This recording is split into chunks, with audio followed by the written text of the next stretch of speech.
కాణిపాకం స్వయంభూ శ్రీ వరసిద్ధి వినాయక స్వామివారి దేవస్థానంలో సంకటహర గణపతి వ్రతాన్ని వైభవంగా నిర్వహించారు. వేకువజామునే స్వామికి అభిషేక పూజలు నిర్వహించారు. అనంతరం ఉత్సవమూర్తిని విశేషంగా అలంకరించి పల్లకిలో తీసుకొచ్చి వ్రతమండపంలో ఆశీల్లు చేసి సంకటహర వ్రతాన్ని ప్రారంభించారు.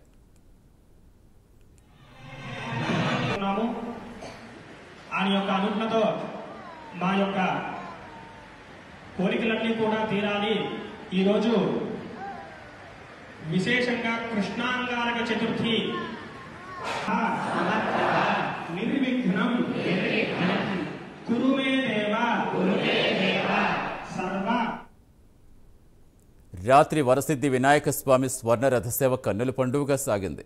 తొలుత ఉత్సవమూర్తిని ఆలయ అలంకార మండపం వద్ద వివిధ రకాల పుష్పాలతో అలంకరించి ప్రత్యేక పూజలు నిర్వహించారు. స్వర్ణరథంపై ఆసీనులైన సిద్ధి వినాయకుడు మాడవీధుల్లో విహరించగా స్వామివారి నామస్మరణతో భక్తులు పులకించిపోయారు. ఊరేగింపుగా వస్తున్న స్వామివారిని భక్తులు దర్శించుకుని మొక్కులు చెల్లించుకున్నారు.